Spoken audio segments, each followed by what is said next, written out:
Muy buenas noches, amada Iglesia. Gracias por acompañarnos en nuestro servicio habitual del día miércoles. Realmente hoy estamos muy contentos, muy dichosos, porque el domingo pues reiniciamos nuestros cultos presenciales, tanto a las 9 y a las 11 de la mañana. El primer culto realmente estuvo también totalmente lleno, bueno, según la capacidad que hoy, o el aforo que hoy se permite, y pues nuestro corazón pues simplemente rebosaba de alegría. Todos juntos alabamos, glorificamos, exaltamos a nuestro Dios. El segundo culto pues bajó un poco la asistencia, pero confiamos en que conforme vayamos continuando con nuestros cultos presenciales, nuevamente nos estaremos pues reincorporando a la asistencia continua de los servicios que habitualmente realizamos los domingos, porque dijimos pues que no hay nada realmente que reemplace el culto presencial. Así que los esperamos este domingo a las 9 o a las 11 de la mañana. Vamos a orar y darle gracias a Dios por ello, y también vamos a seguir predicando el Evangelio. Padre Santo, en el nombre de Jesús, Señor, te damos gracias por este maravilloso día. Y gracias, Señor, por la oportunidad que nos das de poderte servir. Te alabamos, te exaltamos, te glorificamos, bendito Dios. Te damos gracias por todo lo que hiciste el domingo, Señor. Gracias por cada una de las personas que asistieron. Gracias, Señor, también porque tú tocarás el corazón de todos y nuevamente estaremos juntos, pues con el propósito de exaltarte, con el propósito de adorarte, Señor, y que también podamos exhortarnos, animarnos unos con los otros. Padre Santo, en el nombre de Jesús te damos gracias. Guíanos y condúcenos en todo lo que hagamos para el servicio tuyo, Señor. En esta noche tu palabra va a ser expuesta. Habla nuestra mente, nuestro corazón, Señor, y saque a la luz aquellas cosas que están en nuestro interior y que necesitan ser cambiadas, renovadas, desechadas. En el nombre de Jesús te lo pedimos. Amén. Amén. Bien, empezamos manifestando lo que hemos estado diciendo en todos los servicios anteriores de los días miércoles, puesto que estamos tomando la vida de algunos personajes bíblicos cuyas vidas pues alcanzaron algún éxito en sus vidas y también cometieron algunos errores. Y pues de lo que se trata es que cojamos lo bueno y desechemos lo malo, ¿no? Entonces vamos a reiterar lo que a manera de introducción venimos manifestando en cada uno de nuestros servicios, en estos últimos servicios de los miércoles, en donde resaltamos que para escalar niveles de éxito en cualquier área de nuestra vida, pues sea en lo económico, sea en lo profesional, sea en lo social o sea en lo espiritual, demanda pues esfuerzo, demanda inversión, demanda fe, demanda perseverancia, demanda sacrificio y un montón de cosas más, ¿cierto? Pero también algunas personas han alcanzado ese nivel de éxito, pero el estar posesionados o sostenerse mejor en esas posiciones de altura, pues es muy difícil para muchos, es muy difícil. Y eso a manera de ejemplo lo podemos comparar cuando uno está pues ubicado o va a lugares en donde estamos a muchos metros sobre el nivel del mar. Algunos no lo pueden soportar, les da mareos, les da soroche, crisis nerviosa, etcétera, etcétera. Pues así también existen personas, ¿no? Que si bien Dios los bendijo, los levantó y estuvieron de repente en las cúspides de sus vidas, pues no pudieron mantenerse ahí, descendieron muy rápidamente y todo fue arruinado simplemente por hábitos, vicios, errores y pecados. Hemos visto algunos ejemplos bíblicos de personas que realmente fueron levantadas por Dios y supieron mantenerse en la cúspide.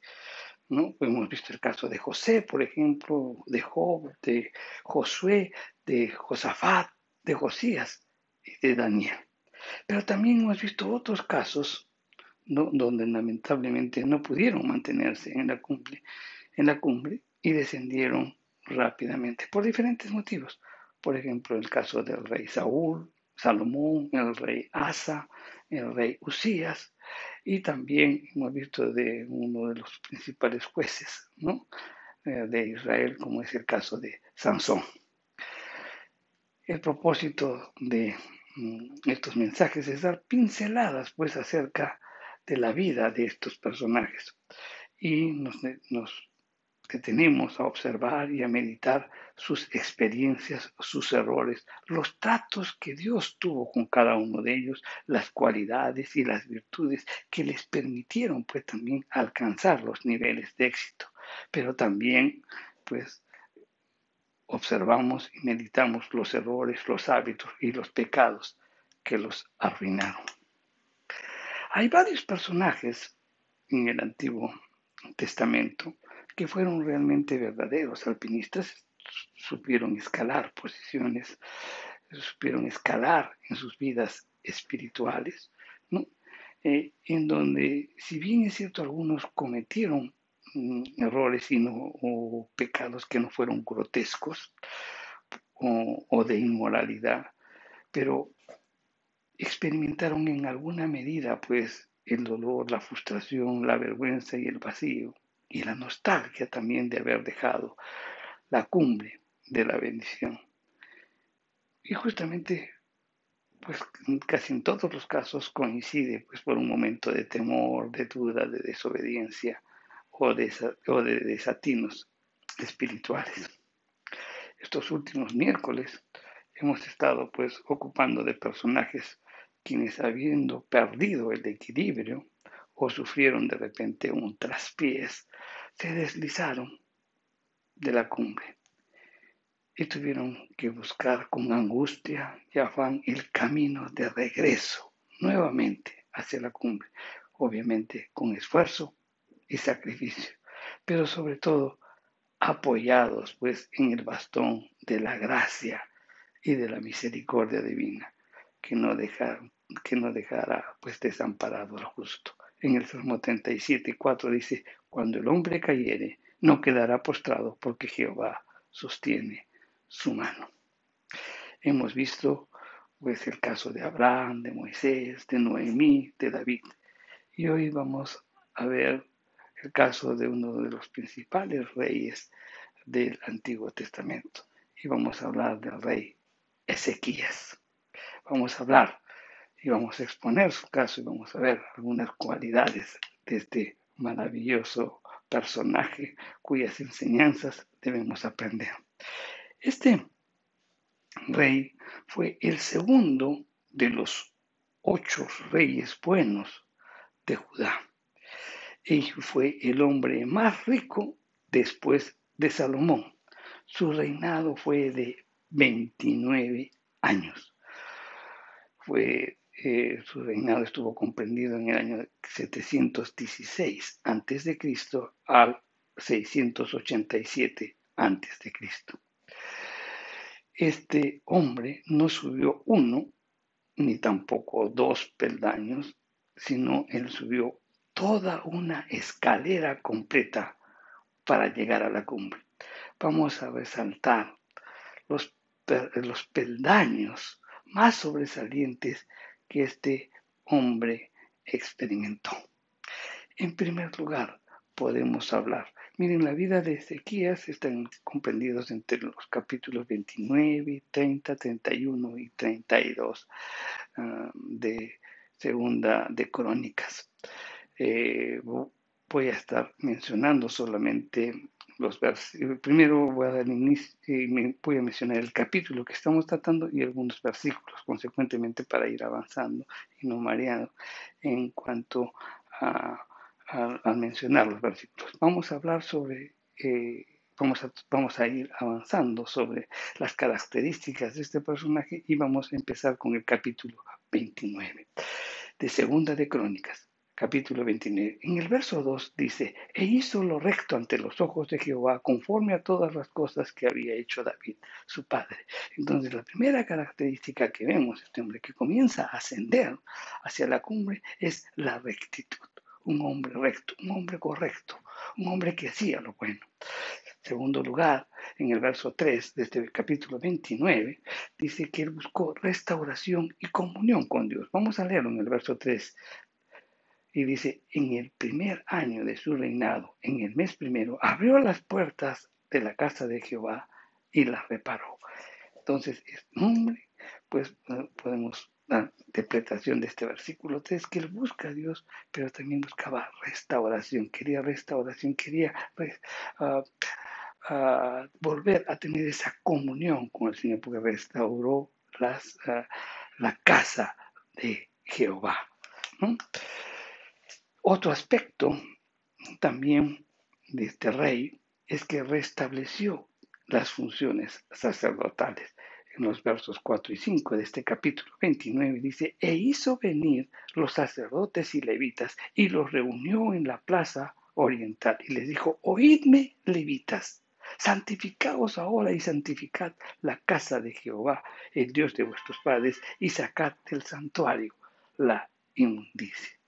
Entonces, este rey los reunió y despertó la conciencia, pues, del deber espiritual y la función que ellos tenían de un avivamiento espiritual, social, político, que el Señor tenía para Judá. Y entonces los exhortó a buscar la santidad personal y luego, pues también botar toda inmundicia de la casa del Señor. Por otro lado, también les incitó a tomar la posición como ministros del altar. Más adelante, en este capítulo 29, en el verso 11, dice, hijos míos, no os engañéis ahora, porque Jehová os ha escogido a vosotros para que estéis delante de él y le sirváis, y seáis sus ministros y le queméis incienso. Pero muy claramente, pues, sabía este rey la importancia, pues, de restablecer las funciones sacerdotales, o sea, el servicio a Dios. Y les dice, santificados, desechen todo lo malo. Qué importante es para lograr un avivamiento, pues el poder restaurar, buscar de la presencia de nuestro Dios, restablecer la comunión y sobre todo también, pues, también restablecer el servicio a Dios. Como sacerdotes somos intermediarios, pero para poder servir necesitamos, pues, ponernos a cuentas con el Señor. Este hombre también, pues, una de las características que les permite seguir ascendiendo era su determinación de seguir al Señor. En el verso 10 de este capítulo 29 dice, ahora pues yo he determinado hacer pacto con Jehová, el Dios de Israel, para que aparte de vosotros el ardor de su ira. Él determinó. Qué importante es, o sea, es más que una decisión, o sea, en una decisión tú la puedes cambiar, pero la determinación es que tú vas a seguir. Y él también, tan igual como Daniel, cuando leemos el libro de Daniel, también encontramos que él determinó en su corazón obedecer al Señor. O sea, nosotros no solamente tenemos que tomar una decisión, sino una determinación, o sea, mantenernos firmes en la decisión que hemos tomado. Otra característica de este rey es que era madrugador, ¿no? En Segunda de Crónicas, en el capítulo 20, el capítulo 29, el verso 20, dice, y levantándose de mañana, el rey Ezequías reunió los principales de la ciudad y subió a la casa de Jehová. Buscar de la presencia del Señor temprano, buscar y hacer las cosas, ¿no?, que el Señor pone en nuestros corazones después de que hemos estado en su presencia y recibir las instrucciones de él. Este rey se caracterizaba porque se levantaba muy temprano para realizar el servicio de Dios. Otro de los aspectos que también es muy importante en la vida de este rey que comenzó y escaló y subió a la cumbre y llegó muy, muy, muy alto, es que él conocía el valor de la alabanza y de la adoración. Y esto lo podemos ver pues en Segunda de Crónicas, en el capítulo 29, de los versos del 25 al 30. En estos versículos se destaca lo siguiente: revísenlos en casa y, eh, y contemplen lo que estamos manifestando en esta noche. En el verso 25 dice que desempolvaron los instrumentos musicales. O sea, quiere decir que en algún momento el pueblo de Dios pues no había estado adorando al Señor. Desempolvaron todo esto. Entonces él quería restablecer la alabanza, la adoración. En esta porción de las Escrituras dice que alabaron y adoraron conforme al mandato de Jehová por medio de sus profetas. Quiere decir que pues este hombre revisaría cómo adoraba, cómo exaltaba, cómo rendía culto y reverencia David, por ejemplo, a Dios. Y él pues tomando en cuenta las instrucciones que los profetas mismos hablaban al respecto, pues él lo puso en práctica. Los sacerdotes estaban con los instrumentos de David y de David, los sacerdotes y también estaban con las trompetas. Toda la multitud dice que adoraba y los cantores cantaban y los trompeteros pues sonaban las trompetas. Y eso duró hasta consumirse el holocausto. Imagínense, pues, en donde presentaban todo un sacrificio, lo encendían, y todo el tiempo que duró el holocausto, ellos cantaban, adoraban, se rendían a Dios. Y cuando acabaron de ofrecer, el rey se inclinó y todos estaban con él en profunda adoración. Entonces, Ezequías no solo conocía la historia y la teoría de la alabanza y de la adoración, sino que él vivía profundamente la alabanza y la adoración y lo vivía con intensidad, aspecto que debemos también practicarlo, ponerlo por obra nosotros. Si queremos seguir pues escalando esa posición y llegar a la cumbre, ¿no? A ese nivel a ese nivel espiritual que Dios quiere que alcancemos. Él también fue un restaurador de fundamentos. Restauró la Pascua. O sea, la Pascua no se había realizado durante mucho tiempo, a pesar de que el Señor dio las instrucciones, que eso era un mandato que debería ser perpetuo, pero sin embargo el pueblo no lo practicaba, entonces él restauró. Qué importante es restaurar aquellas cosas, ¿no? En donde por el quehacer cotidiano de las cosas de la vida las hemos dejado de lado y hemos dejado de practicar esa comunión, esa reverencia, ¿no? A nuestro bendito y adorado Dios. ¿No? Hoy, por ejemplo, uno de los aspectos que estamos notando es que a través de las redes sociales hemos estado transmitiendo los diferentes mensajes, pero como que hemos perdido la reverencia a la palabra del Señor y eso hay que restaurar, porque Dios está hablando a nuestros corazones. Él restauró la Pascua. Nosotros también, cuando lo primero que hemos hecho al iniciar nuestros cultos presenciales, también restablecimos la Santa Cena. Participamos de la Santa Cena muchos, pues estoy seguro que no lo hemos realizado durante todo el tiempo de la pandemia, ¿verdad? Ahora, juntos, unánimes, participamos de la Cena del Señor ese domingo pasado. Fue un tiempo maravilloso. Entonces, Ezequías fue también un restaurador de los fundamentos, también fue un hombre intercesor. Sí, un rey intercesor, sí.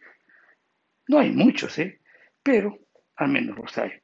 En el verso 18 ya del capítulo 30 de Segunda de Crónicas dice: porque una gran multitud del pueblo de Efraín y Manasés y de Isaacar y de Zabulón no se habían purificado y comieron la Pascua no conforme a lo que está escrito.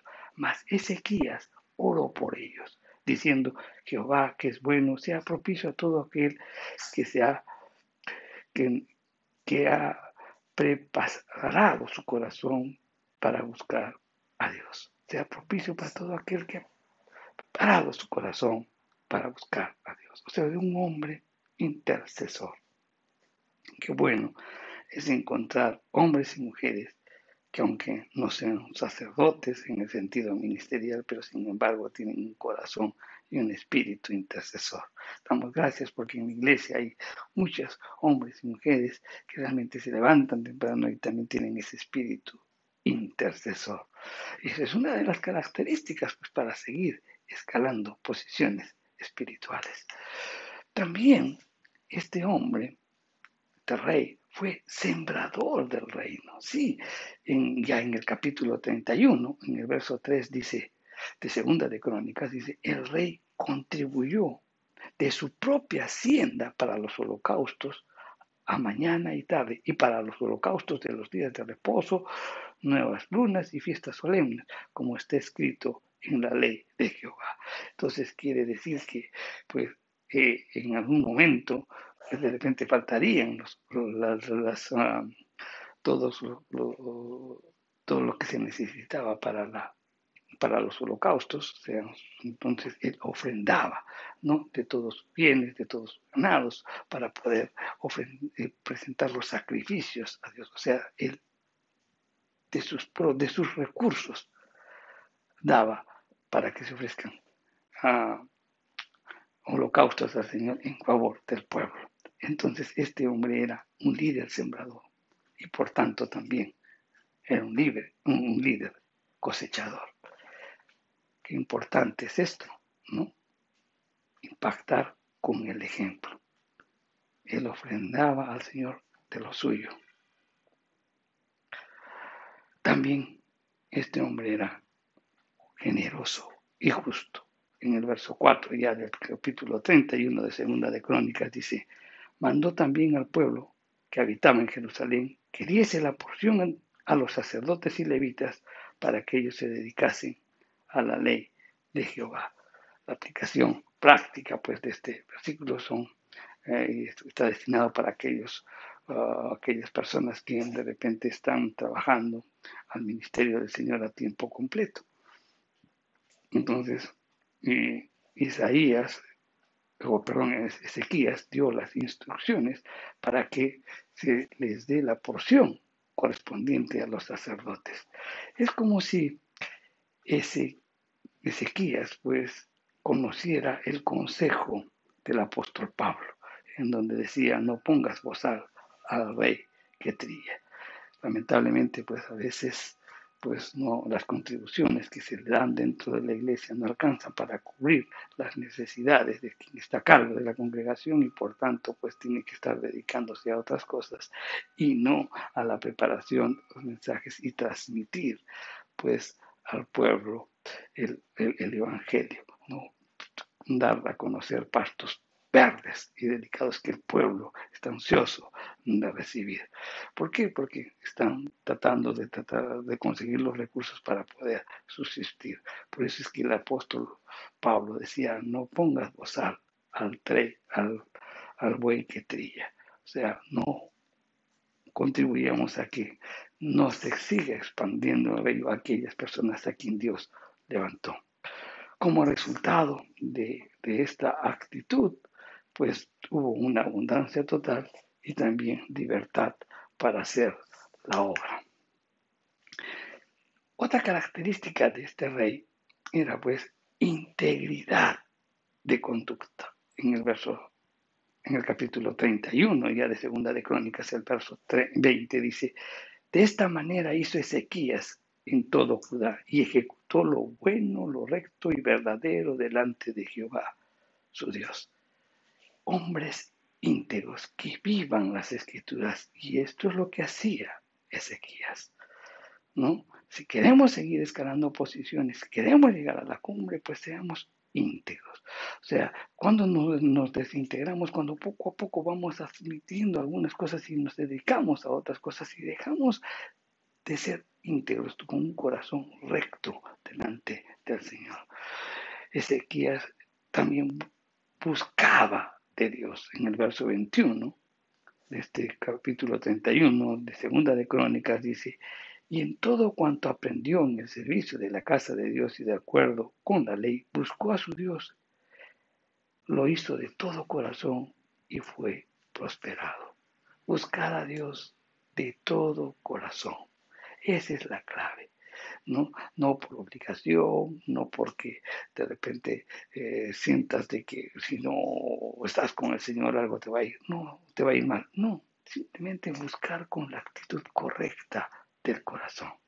Y eso es lo que hacía Ezequías. También él era diligente y decidido. Ya en el capítulo 32, en el verso 5 de Segunda de Crónicas, dice, después con ánimo resuelto edificó Ezequías todos los muros caídos e hizo al alzar las torres y otro muro por fuera. Fortificó además a Milo en la ciudad de David e hizo también muchas espadas y escudos. Fue diligente y decidido. Realmente nuestro estado de ánimo también determina el camino a la cumbre. Él, por otro lado, también era un personaje, un líder motivador, ¿no? En el verso 7 de este capítulo 32 de Segunda de Crónicas dice, esforzaos y animaos, no temáis, ni tengáis miedo del rey de Asiria, ni de toda la multitud que con él viene, porque hay más, porque más hay con nosotros que con él. ¿Cuál fue el efecto de estas palabras de Ezequías? Estas palabras de fe, estas palabras de inspiración, estas palabras de motivación. Simplemente que el pueblo tuvo confianza en las palabras de Ezequías, el rey de Judá. ¿Qué es la motivación? La motivación, mi querido hermano, no es autoritarismo, no es exhortaciones, ni regaños, ni gritos. Eso no es motivación. Motivación es dar el ejemplo, es inspirar, es animar, es estimular, es recompensar y es elogiar, dar reconocimiento, alentar, dar seguridad y confianza a sus seguidores. Una sola palabra de motivación puede tener más efecto positivo que 10 de reprensión. Cuando revisamos el libro, un líder no nace, sino se hace, un libro que escribió Ted Egerton, ¿no? En donde da una lista de un psicólogo industrial, consultor de personal de nombre Finberg, ¿no? entre las cuales destaca algunos aspectos importantes en cuanto a la motivación. Y él indica y nos da una serie de consejos al respecto. Por ejemplo, nos dice que nunca debemos menospreciar al subordinado, no debemos criticar a su subordinado frente a otros, prestar siempre atención al subordinado como a un individuo. Nunca nos debemos mostrarnos preocupados por nuestros propios intereses y no la de las personas que están a tu cargo. Nunca juegues al favoritismo, nunca dejes de ayudar al subordinado, nunca seas insensible a las cosas pequeñas que puedan experimentar o que pueda suceder. No te avergüences de repente de los empleados débiles. Comunica normas y debes de ser constante. Elige también cuando sea pertinente. Cuida bien de las personas que están a tu cargo. Acepta la responsabilidad por tus empleados. Exhibe pues diligencia personal y permite la libertad de expresión, entre otras cosas que señala esto. Entonces esto nos hace ver que una palabra de motivación pues puede cambiar positivamente el rumbo de una persona o de un grupo. Una persona motivadora puede llegar a la gente pues a grandes conquistas. Y ese fue el caso de Alejandro Magno. Alejandro Magno pues con su actitud, ¿no?, que continuamente motivaba a las personas, llegó a realizar tremendas conquistas, una práctica que realizaba el rey Ezequías. También Ezequías era un hombre estratégico, ¿no? Sennacherib, el rey de Asiria, entró a Judá y sus intenciones eran conquistar las ciudades fortificadas. El enemigo era fuerte y la amenaza grande, pero Ezequías tuvo que usar estrategias inmediatas. Vamos a mencionar algunas de ellas para que vean cómo este hombre era también estratégico. Tuvo consejo con sus príncipes y hombres valientes. En Proverbios 20, 18 dice, los pensamientos sin el consejo se ordenan y con dirección sabia se hace la guerra. Entonces, lo primero que hizo en su plan estratégico, pues él llamó a sus líderes y pidió consejo. Y él cegó el arroyo y las fuentes de agua. O sea, ¿qué quiere decir? Que no dejó que el enemigo pues se nutriera, que pase más bien hambre y sed. O sea, una estrategia militar, ¿no? Edificó los muros caídos, o sea, con el propósito de dar protección al pueblo. Alzó las torres porque quería que haya una vigilancia permanente. Hizo espadas, hizo escudos, o sea, los armó, los estuvo listos para la batalla. Puso líderes guerreros sobre el pueblo, o sea, puso capitanes, una buena logística. También, no solo esas acciones hacía, sino que también él confesaba victoria y decía, con nosotros está Jehová nuestro Dios para ayudarnos. Y eso está en el capítulo 32, el verso 8 de Segunda de Crónicas. Usó también un arma estratégica Ezequías. ¿Y cuál fue? La oración. En el verso 20 del capítulo 32 dice, mas el rey Ezequías y el profeta Isaías, hijo de Amós, oraron por esto. Ninguna estrategia, mi querido hermano, funciona sin oración. Y Ezequías era un hombre de oración. ¿Cuál fue el resultado del plan estratégico? Pues esto lo podemos ver en el verso 21 de este capítulo 32 de Segunda de Crónicas. Y Jehová envió un ángel. Así salvó Jehová a Ezequías y a los moradores de Jerusalén. Dios respondió a la oración. Ok, entonces no nos perdamos. Vamos a armar la escalera que hemos estado hablando en esta noche. ¿Cuál fue la escalera que utilizó pues Ezequías para llegar a la cumbre? Era un hombre recto, buscó restauración y comunión con Dios, era un hombre de determinación, era un hombre madrugador, un hombre que restauró los fundamentos, era un hombre intercesor, un hombre sembrador, un hombre generoso, un hombre justo, un hombre íntegro, un hombre que buscaba a Dios, un hombre motivador y también un hombre estratégico. Por eso llegó a esa cumbre. Al parecer, después de todas las victorias que él alcanzó, Ezequías pues se enfermó de muerte. Y Dios le envía al profeta Isaías con un mensaje y le dice, ordena tu casa porque morirás y no vivirás. Y este mensaje lo podemos entender de tres aplicaciones, ¿no? Dios le dijo, ordena tu casa. Entonces es como que se le estaba diciendo, ordena tu vida, ordena tu hogar, ordena tu reino.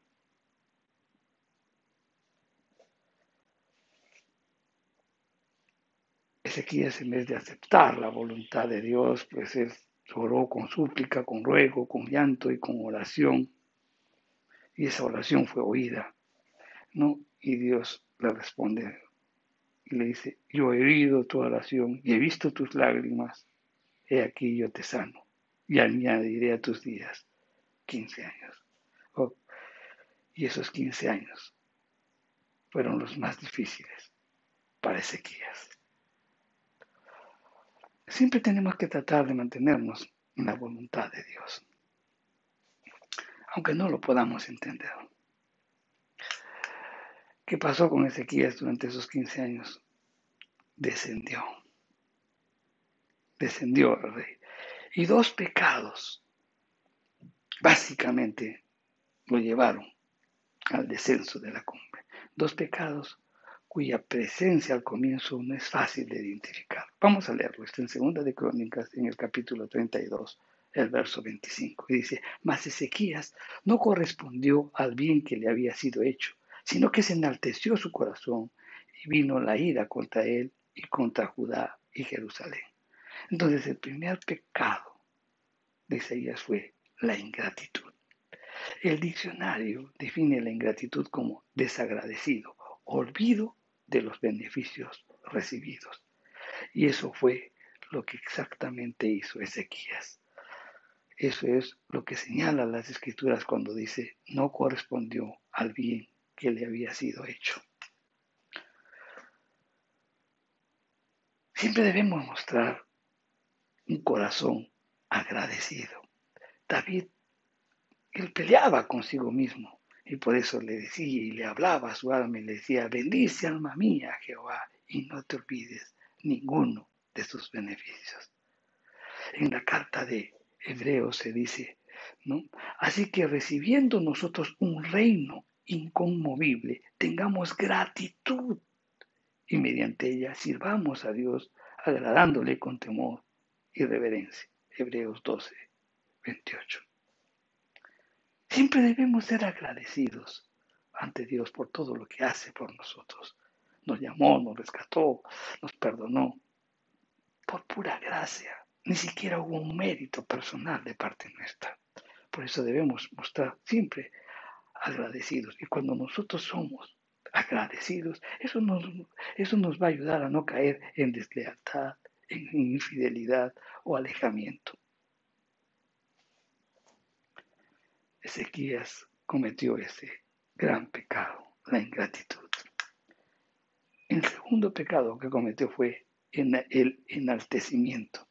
Quiere decir, enaltecer es ensalzar, engrandecer, exaltar, alabar y elogiar. Y eso conduce pues a la autocontemplación y al orgullo.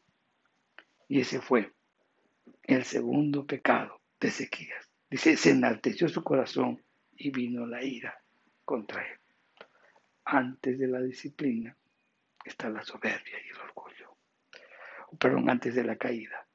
Antes de la caída está la soberbia y el orgullo, dice las Escrituras. Yo creo que el enaltecimiento, pues, es lo que hizo que Ezequías abriera las puertas a los mensajeros del rey de Babilonia para mostrarles la casa de los tesoros. Le mostró sus armas, y eso lo podemos leer en Segunda de Reyes, en el capítulo 20, el verso 13. Él estaba orgulloso y le mostró a sus enemigos las armas, todos los tesoros. ¿Sabes? Aquí aprendemos una cosa: el orgullo abre las puertas al enemigo. El enaltecimiento y el orgullo tienen el mismo olor repugnante delante de Dios. No importa si es un rey pagano o de repente es uno de los ungidos de Dios que levantó para el ministerio.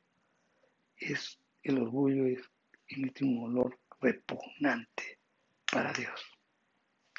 Que Dios, mi querido hermano, nos ayude pues profundamente a examinar nuestro corazón para descubrir a tiempo esos dos pecados que hacen o que han hecho deslizar suavemente de la cumbre a miles de hombres y mujeres de Dios. ¿Cómo vuelve a la cumbre este hombre, Ezequías? Al sentir el rigor de la disciplina de Dios, Ezequías no hizo resistencia. Las Escrituras dicen: mas se humilló delante de Dios con todos los moradores de Jerusalén. Eso está en Segunda de Crónicas 32, 36. Con un ego pues desinflado, con un corazón quebrantado, así salta de nuevo Ezequías hacia la cumbre. Porque la Escritura nos dice que al corazón contrito y humillado no lo desprecia nuestro Dios. De nuevo en la cumbre, pues Ezequías tuvo riqueza, gloria, muchas, en gran medida. Él fue prosperado en todo lo que hizo. Sus hechos hallaron lugar en los escritos del profeta Isaías, pero también él fue honrado por el pueblo. Las escrituras dicen, y durmió Ezequías con sus padres, y lo sepultaron en el lugar más prominente de los sepulcros de los hijos de David, honrándole en su muerte todo Judá y todo Jerusalén. Este hombre cuya vida, cuya enseñanza debemos aprender, no para escalar esas posiciones o llegar a ese nivel espiritual que Dios quiere que tengamos. Este hombre que tuvo un traspiés, pero inmediatamente él se humilló y volvió a estar en la cumbre. Mi querido hermano, tenemos que esforzarnos para alcanzar ese nivel espiritual. Ejemplos que nos hablan de un hombre recto, un hombre que buscaba la restauración continua de su vida, un hombre que también se dio cuenta que era necesario pues, restablecer los principios espirituales, ¿no? La importancia de vivir las escrituras, de vivir la palabra del Señor, que de ser ejemplo hacia los demás, ¿no? Un hombre con determinación de seguir al Señor, un hombre que se levantaba muy temprano para pedir dirección de Dios, un hombre que continuamente restauraba los fundamentos, ¿no?, que rigen nuestra fe. Era un hombre intercesor, un hombre que sembraba continuamente al reino, un hombre generoso, un hombre justo, un hombre íntegro, un hombre que buscaba a Dios, un hombre motivador, un hombre estratégico. Eso debemos aprender para seguir escalando y llegar a esa cumbre. Y más bien, cuando estemos ahí, no seamos ingratos, ni tampoco que nuestro corazón se enaltezca. Humillémonos siempre al Señor, que el Señor pues nunca desecha un corazón contrito y humillado. Vamos a orar. Padre Santo, te damos gracias por tu palabra. Gracias, Señor, porque nos hablas a través de ella. Señor, la vida de Ezequías es un ejemplo para nosotros, un ejemplo para poder escalar posiciones espirituales. Sabemos que todo lo que recibimos es de gracia, pero también, Señor, tiene que haber un esfuerzo de parte nuestra.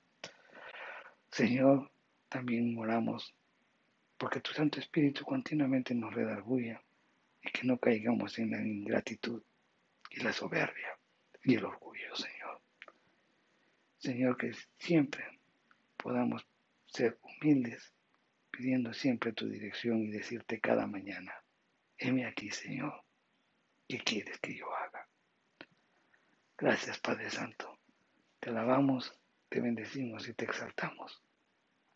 En el nombre de Jesús oramos, porque en todo momento, Señor, podamos tener en cuenta estos principios para gloria tuya. En el nombre de Jesús. Amén. Mi querido hermano, recordemos todas estas enseñanzas que nos ayudarán en nuestra vida espiritual. Amén.